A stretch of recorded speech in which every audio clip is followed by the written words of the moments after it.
జనసేన ఆవిర్భావ సభలో ఎమ్మెల్సీ నాగబాబు చేసిన కామెంట్స్ పై దుమారం రేగింది. పిఠాపురంలో పవన్ విజయానికి 2 ఫ్యాక్టర్స్ పనిచేశాయి. అవి పవన్, పిఠాపురం ప్రజలు. పవన్ విజయానికి తామే దోహదపడ్డామని ఎవరైనా అనుకుంటే అది వారి కర్మ, అంతకంటే ఏం చెయ్యలేం అని వ్యాఖ్యానించారు. దీంతో ఈ కామెంట్స్ పిఠాపురం మాజీ ఎమ్మెల్యే, టీడీపీ నేత వర్మను ఉద్దేశించి అన్నవని సోషల్ మీడియాలో ఆ పార్టీ శ్రేణులు మండిపడుతున్నాయి. అయితే ఇక్కడ పిఠాపురంలో పవన్ కళ్యాణ్ గారు అఖండ విజయం సాధించడానికి 2 ఫ్యాక్టర్స్, 2 ఇంపార్టెంట్ ఫ్యాక్టర్స్.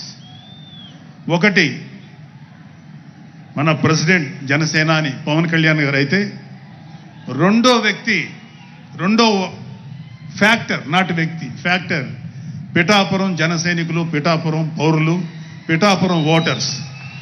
వీళ్ళిద్దరూ లేకపోతే మేము ఏమి చేసినా ఏం ఉపయోగం లేదు.